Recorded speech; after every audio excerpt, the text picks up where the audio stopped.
Well, the garden magazines have begun to arrive. There's one that came in the mail just this week for me. Should I buy some potting soil? Should I start getting ready? Is it too soon? When do you actually start thinking about getting garden plants ready, Randy?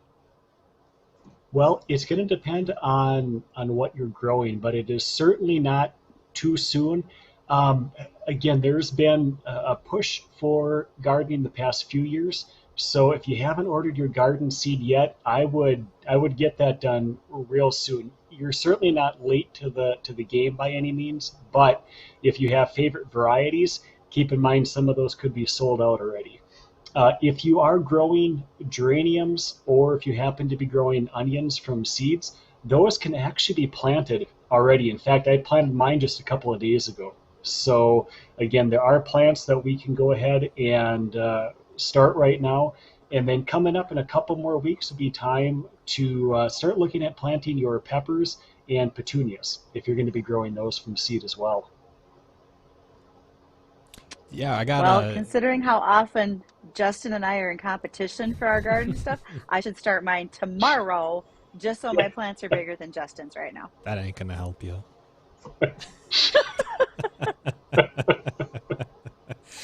Randy, there's so many different at-home ways to start your vegetable seeds, your flowers. You got the little kits you can go out and buy. You can get little 4-inch biodegradable little, I don't know, 2-cup little pots to sort your seeds in. You just throw them in. Grow lights, fertilizer. Some people even take it to another level and just go hydroponic. But what would you say would be like an easy way for most people, just entry level? I'm going to start this year. I'm going to start my plants a little earlier so that way they got that head start. What are some ways that they could do it? Maybe some of the more simple, practical ways. To me, if you are just getting started and you want to increase your chances for success, I would just go out and you can get some of those kits. I'm just going to hold up one here. This, what you're looking at is just part of what's known as a standard greenhouse flat, and a standard greenhouse flat is about 1 foot wide and about 2 feet in length. And the one that I'm showing right here, I don't know if you can see it very well, but it doesn't have any holes Hmm. in the bottom of it. So that's going to be important because with this, you can then go ahead and put in other containers. For example, your standard 4-inch black plastic pot, or if you prefer to use peat containers, this is just sphagnum peat that has been compressed together into a biodegradable container. Those can then just sit right into that standard greenhouse flat. And the key here, with no holes in the bottom, you can go ahead and plant your seeds. You get everything watered. You will have water in your container, but it's nicely held in there. You Hmm. can then take it over to a sink, just tip it up to one of the corners very carefully, and you can get rid of the excess water. And then you can move it about your home, from wherever you have your lights to the kitchen, and that way you are not spilling water all over the place, because you can get the greenhouse flats with holes in them, but again, you're going to be leaking a lot of water and typically making a mess. Right. And those ones that you are sharing, for those that may not know, we are live streaming on Facebook, YouTube Live. This video will be back as an upload tomorrow, outside of the live video today that'll be available. To go and watch to see these props that Randy has. And Randy, I'm glad you have those, because they're very easy to explain what's going on when you just say a little flat and you see it and you're like, oh, I know what that is. I've seen it before.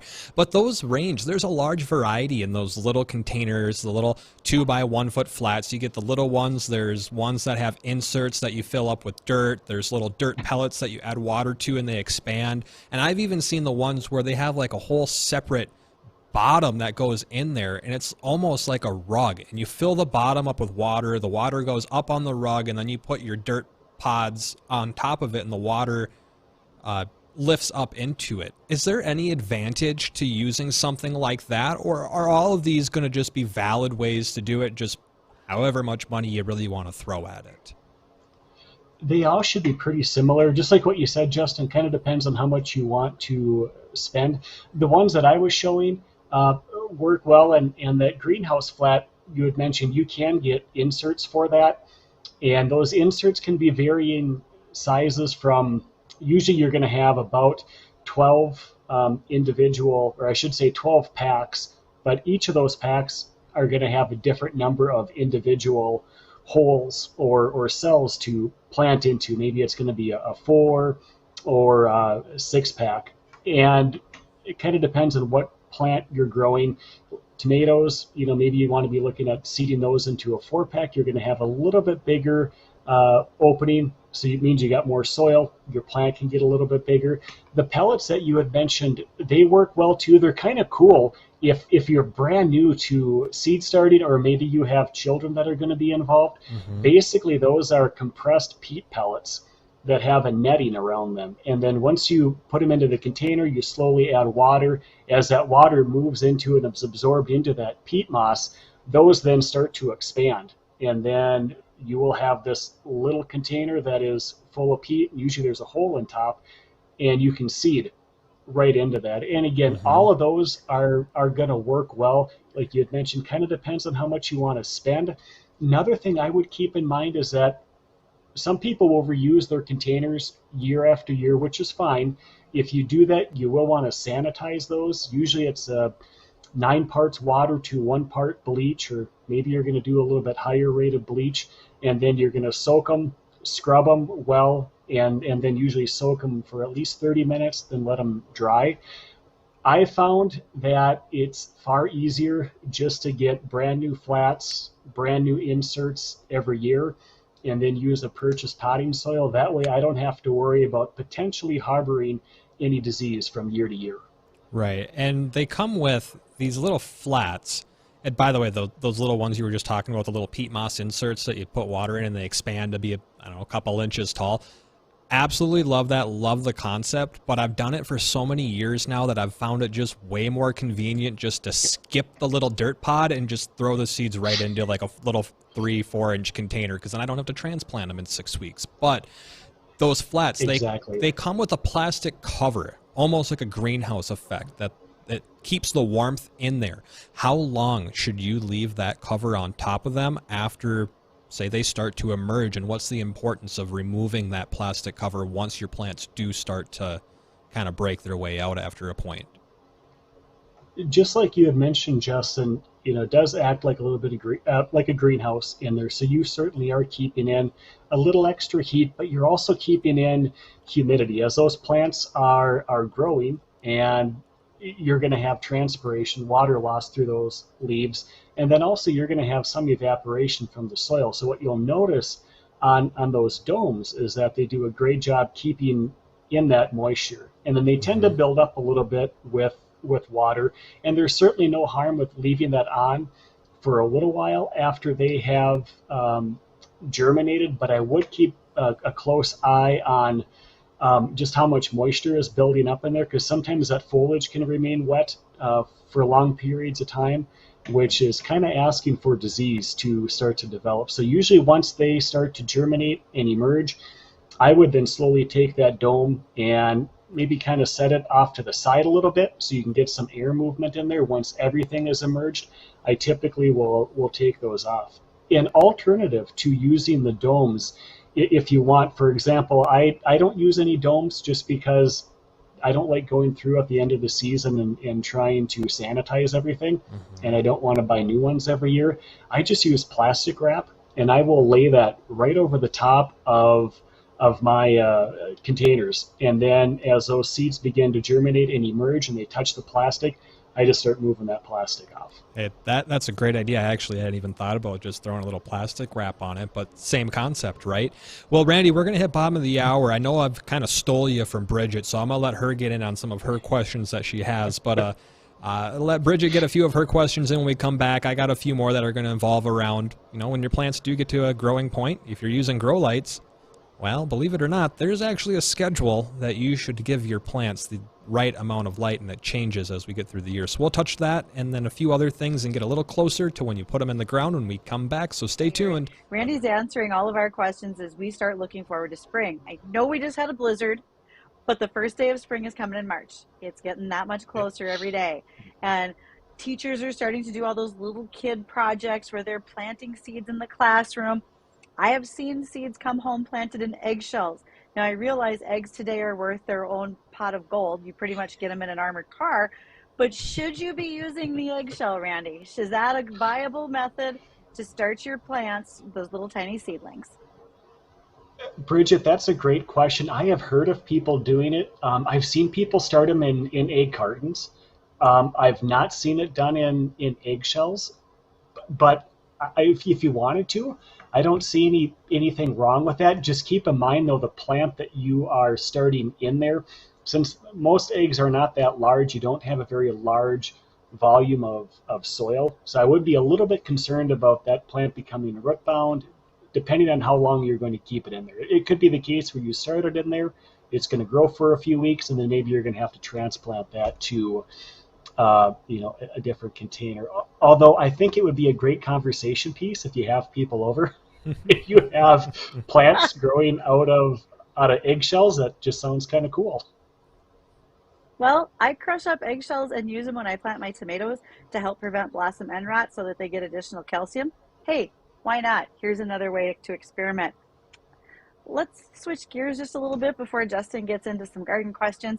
I need to ask a couple things about house plants because in my world, a house plant is just as important as a wheat crop. And I have a great big lemon tree that's growing in my kitchen, but I noticed today when I watered it that there are some exposed surface roots.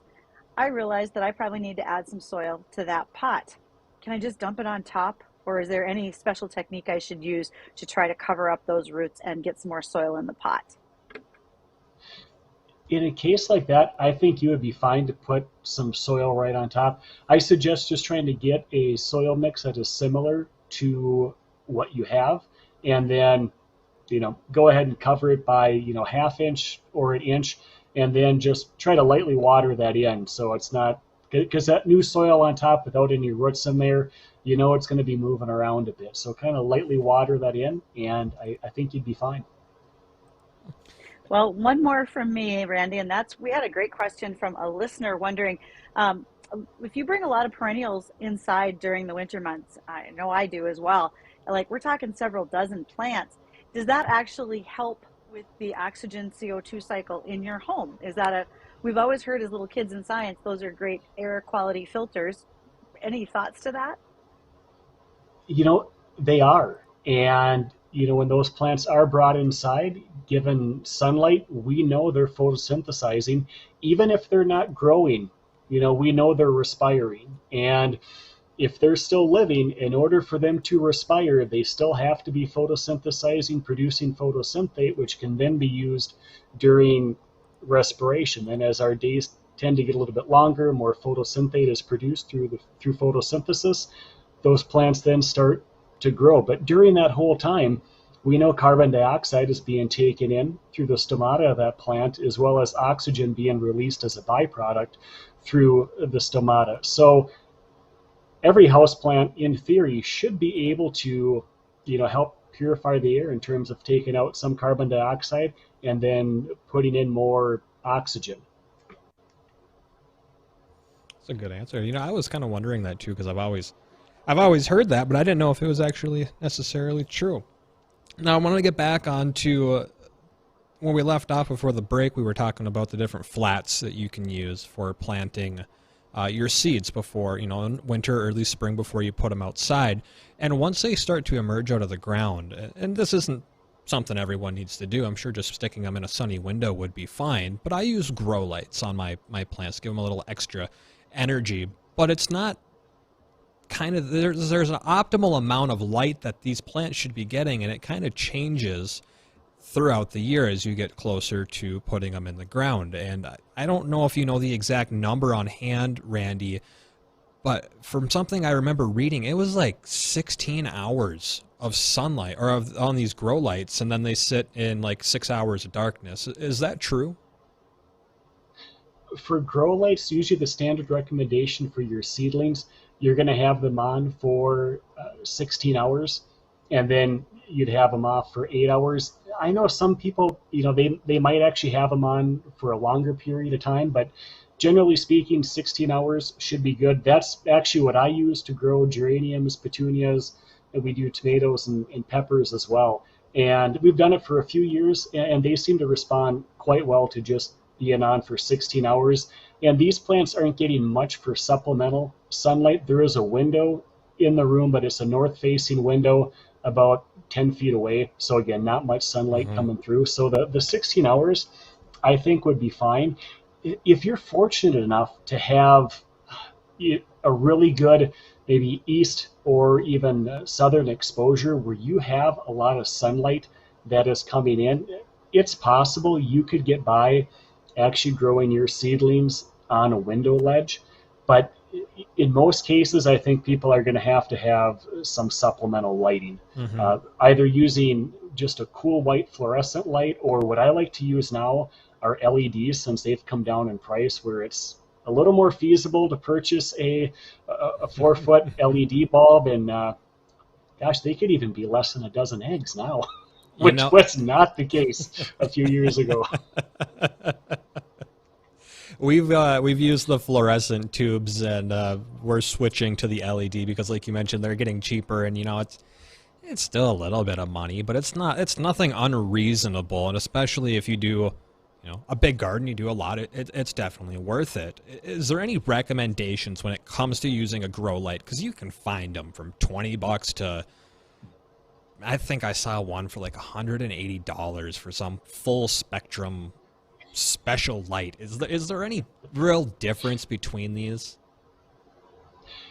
For just growing your standard seedlings, the simple answer is no. I don't think you're going to notice any difference in quality, at least nothing that is going to be long standing. Now, if you are growing maybe more of a specialty crop, perhaps then going with a more expensive grow light might be worthwhile. But again, for your standard seedlings that you are going to be transplanting outside, because they're only inside for a few months, you shouldn't really see any difference. So again, that cool white fluorescent, if you want to go that route, is a good one to use, or using the daylight LED bulbs. They work just as good, and I wouldn't spend the extra money to go with the actual plant lights, or the ones that are sold as a plant light, just because I don't think you're going to get that benefit. And again, I'm talking about growing seedlings that are going to eventually be transplanted outdoors. Right, and we had a listener comment here. They were wondering, because they do a lot of photography. They have photography lights. Can really any light be used as a grow light? Say photography light, table lamps, your common light bulb that you put in your lamp. A lot of the LED lights should be able to be used, and for when you look at the cool white fluorescence, they have the blue spectrum, which is going to be important because chlorophyll and some of the tertiary carotenoids and whatnot and other compounds are going to be picking up that light too. So in that cool white, or the bluish range, is going to be important. And then over on the far right, I forget the exact nanometers right now on that light spectrum, they're going to pick up some more there too. So it could be possible with a photography light that would work. I'm not familiar with photography lights, so I'm just not sure what that spectrum is. But if it's similar to a cool white fluorescent or a daylight LED bulb, they should be fine using that. And if you only have just a few plants, you could use just a lamp. It would have like an LED daylight bulb in there, or a cool white fluorescent, and you could just have that put on right over your plants, and that should really be all that it takes to keep those plants healthy. Awesome. And I got one more before. I know Bridget wanted to ask you, because you got a big webinar coming up here, so we'll touch on that here in just a second. But after your plants are ready to go outside, or maybe before they're even ready to be put in the ground, what's the importance of weaning them into direct sunlight? Because you don't want to just, they're ready to go, I'm going to put them outside for a whole afternoon. You come back, they're bleach white and they're dead. What's going on? What's the importance of that? Hey, exactly. I think Just Justin remember, did that, by the way. I totally did. You learn once. You're not alone.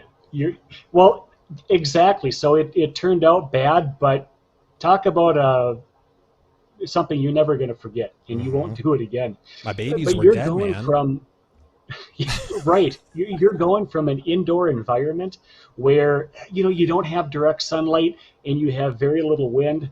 Granted, it's probably not real humid, but your humidity is probably around 60% or so, depending on where your plants are located in the room. Now, all of a sudden, you go outside. That sun is going to be a lot stronger, and the morphology of the plants are different growing inside. The leaves aren't as thick. Those stems are not as strong either. So you bring those outdoors, they're real susceptible to wind damage. And again, just that sun beating down on them, you're going to notice some burning. So ideally, you're going to put them on the north side, or at least in an area where there's not going to be much or any direct sunlight, and maybe have them out for a few hours, bring them in, and then slowly over the next couple of weeks, try to let them have more time outside and just start slowly moving them into areas with more sunlight, but really pay attention to wind, because again, especially if they have any height to them, they're going to be really susceptible to wind damage. Yeah, I've learned that one out the hard way as well. And that just, Bridget, I'm sorry, we just had an email question come in. They were Okay. wondering about the importance of wind, and you had just touched on that, but they wanted to know, would occasionally introducing a fan indoors to the plant seedlings, would that increase their strength at a young age before they get hit with actual wind outside? Yes, it should. In fact, I know some people will do that with tomatoes and even other ones, other plants, maybe even in some of the flowers like marigolds and whatnot. But having that fan blowing, you are going to lightly be moving those stems back and forth, and that will help with strength. And I know some people that have tried every day, they'll go through, they just take their hand and they just rub right across, I shouldn't say rub, but they just drag their hand right across the top of the plants just to introduce some movement, and that's enough to move the stems. And they say that helps too. I think probably having a fan on, having that movement is certainly going to help with stem strength. So they should be a little bit stronger when those plants go outside. Plus, if you have an issue with humidity where your plants are growing, that can certainly help to reduce that problem. Great. Those I do agree about the wind, because I've put plants out and the wind comes up and it's just broken them right off. So I do tend to put some sort of a structure. I have a number of 5-gallon buckets with the bottoms cut off. That's my wind protection that goes over tomatoes, that type of thing. So, there's a lot of Good variable idea. things that you can do in order to help them out. So, Randy, I know that you have some upcoming webinars for folks to attend. There was one in particular on fruiting trees. Do you want to share that information and how folks could sign up for that webinar? Yeah, the one on fruiting trees and shrubs is really interesting because it's going to be more geared towards high tunnel production. And if anybody is interested, it is open to, even if you don't even know what a high tunnel is, but you have interest, go ahead and you can go to the U of M Extension website and just click on courses and events. And then you can probably type in fruit trees or fruiting shrubs, and that webinar should pop up, and you can go ahead and register for that one. And again, it is going to be more geared towards high tunnel production. But you know what? If you happen to be in an area where you got a little bit of land, a high tunnel might be something that you could even fit in. Well, Justin just managed to get himself a backyard, so you just never Yeah, know. we're And starting our a guest big today old has been, garden, Randy. And I wish, before you out, Bridget, I wish we had more time here because I got so many more questions. But Randy, we'll have you come back in March, and by that time, it'll be around the time Excellent. people are putting their seed in the little pots, and then we can dive a little bit more into the transition from indoors to outdoors and into your garden, if that works with you. That'll be great. Looking guys, forward to it.